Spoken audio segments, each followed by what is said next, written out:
Guys ഞങ്ങൾ വന്നത് ഞങ്ങൾ തൊട്ടടുത്തൊരു ചർച്ചുണ്ട്, സെൻറ്റ് നിക്കോളാസ് ചർച്ച്. അപ്പോൾ അങ്ങോട്ടുള്ള വഴിയാണല്ലോ.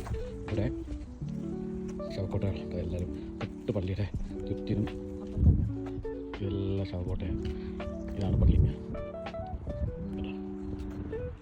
ഇതെല്ലാം ഇവിടെ ശവക്കോട്ടകൾ, പള്ളിക്ക് ചുറ്റും ഇതുപോലെ ശവക്കോട്ടകൾ വെച്ച് എല്ലാവർക്കും വെച്ച്. ഇതാണ് എൻട്രി പള്ളി ക്ലോസാണ്.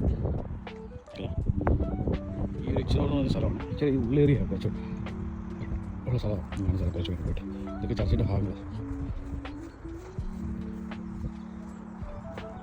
ഇതെല്ലാം എൻ്റെ ബാക്ക് വശം. വാവ്, അവിടെ ഒരു ചെറിയ പോണ്ടൊക്കെ ഉണ്ട്. ചുറ്റും ഓരോ കോട്ടകളാണ്.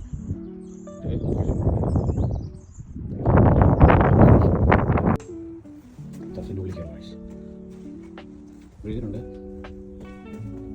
Church welcome to our voice for every day close ചെയ്തോ. സാറ്റർഡേ ഉണ്ട് ഇവിടെ മീറ്റിംഗ് 9:30 ഇതാണ് ചർച്ച്. ഇതാണ് ചർച്ച്, പഴയ ചർച്ചാണ്, സെൻറ്റ് നിക്കോളാസ് ചർച്ച്. ഉണ്ടല്ലോ, ഈ ചർച്ച് കുറേ വർഷങ്ങൾ പഴയ ചർച്ചാണ്. എന്ന് വെച്ചാൽ ഇത്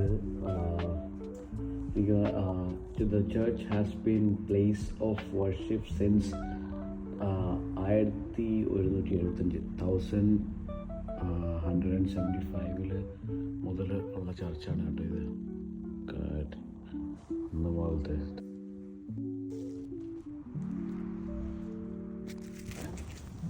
അപ്പോൾ ഇതാണ് സെൻറ്റ് നിക്കോളാസ് ചർച്ച് എന്ന് പറയുന്നത്. ഇച്ചിനോർ എന്ന് പറഞ്ഞ സ്ഥലത്താണ് ഈ സെൻറ്റ് നിക്കോളാസ് ചർച്ച്. അപ്പോൾ ഇത് വെച്ചാൽ 1175 മുതൽ ഇതിൽ വർഷിപ്പ് സ്റ്റാർട്ട് ചെയ്ത ചർച്ചാണ്. ഇത് കാണാൻ പറ്റും. ഇതിന് ചുറ്റും നമ്മൾ നോക്കുകയാണെങ്കിൽ ഞാൻ വീഡിയോ കാണിക്കാം, ഫുള്ള് ശവക്കോട്ടകളാണ്. ശവക്കോട്ടയുടെ മേലെയാണ് നടക്കുന്നത്. 1919 മരിച്ച ആളുടെ ശവക്കോട്ട.